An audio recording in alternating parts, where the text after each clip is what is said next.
Hadirin, ada lagi yang bertanya, bagaimana relasi takwa dengan kemudahan beraktivitas? Kemudahan rizki, mengentaskan persoalan. Turun Quran surah ke-65.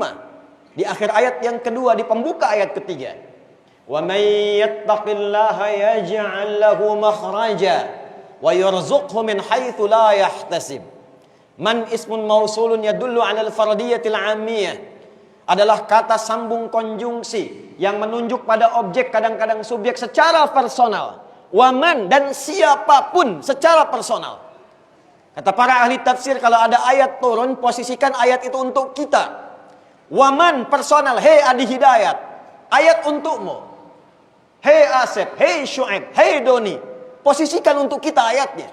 Kata Allah, wa may yattaqillaha, dan siapapun yang menginginkan dirinya menjadi lebih baik, dia tingkatkan takwanya kepada Allah, yaj'al lahu makhraja.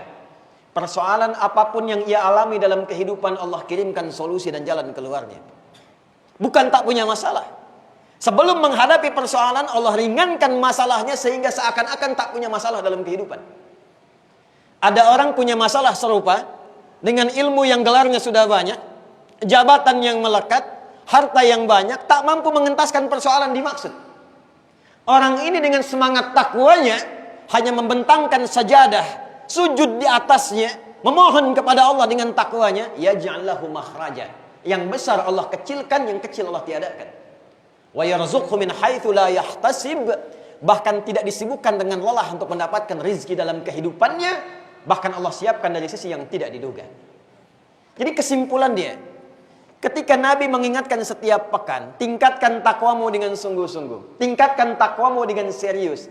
Ternyata rahasianya, takwa itulah yang mengantarkan kita pada hakikat kesuksesan dan kebahagiaan yang diinginkan dalam kehidupan dunia sampai kita kembali pada Allah Subhanahu wa taala.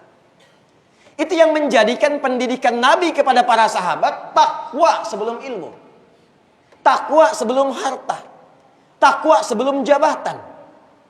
Ini yang menjadikan semua sahabat-sahabat itu sukses, salihun, saleh, dan muslihun, memberikan solusi di zamannya.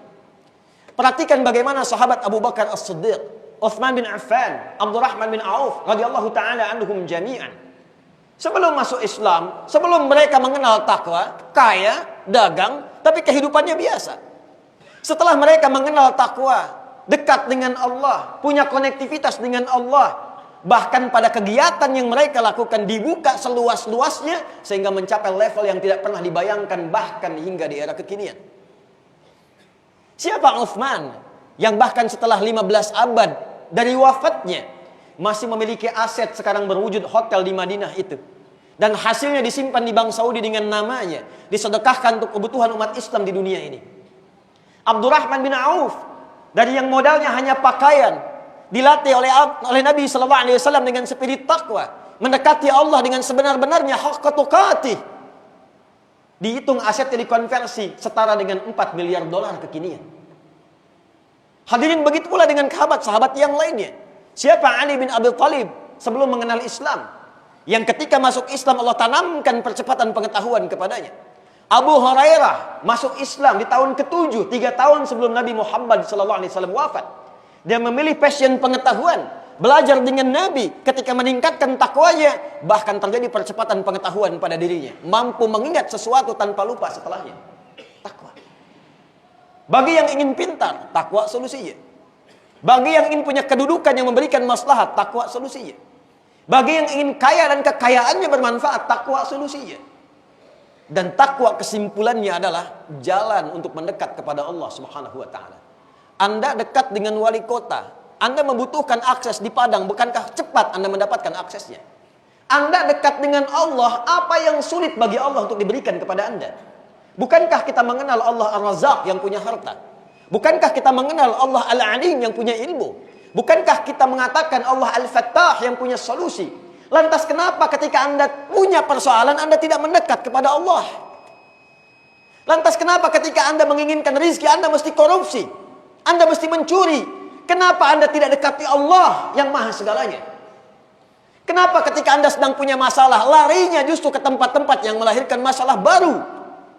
Kenapa Anda tidak curhatkan kepada Allah? Seperti Nabi Ya'qub mencontohkannya. Quran surah ke-12 ayat 86 itu. Innama ashku bathi wa huzni ilallah. Aku kalau curhat, yang pertama aku lakukan membentuk takwa kepada Allah. Tidak ada satupun nabi dan rasul yang menjalani kehidupan, membawa misi, kecuali hal pertama yang mereka lakukan mencontohkan takwa dan mempraktikkan serta mengajarkan kepada umatnya.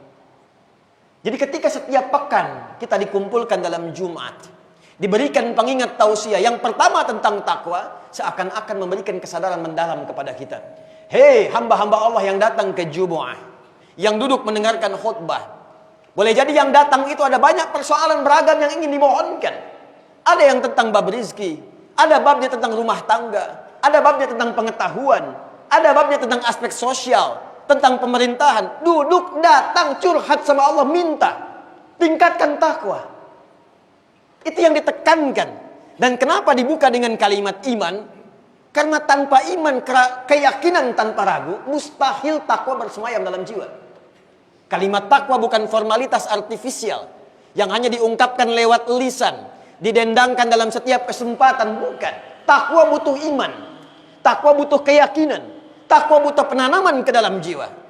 Inilah sebabnya ketika kita bertanya bagaimana cara menanamkan takwa itu ke dalam jiwa, maka muncullah segmen yang kedua, pengajaran langsung dari Al-Quran, dicontohkan, dipraktekkan oleh Rasulullah SAW, sehingga takwa tidak hanya menjadi semboyan, tapi betul-betul jadi amalan yang dibawa value-nya dalam kehidupan.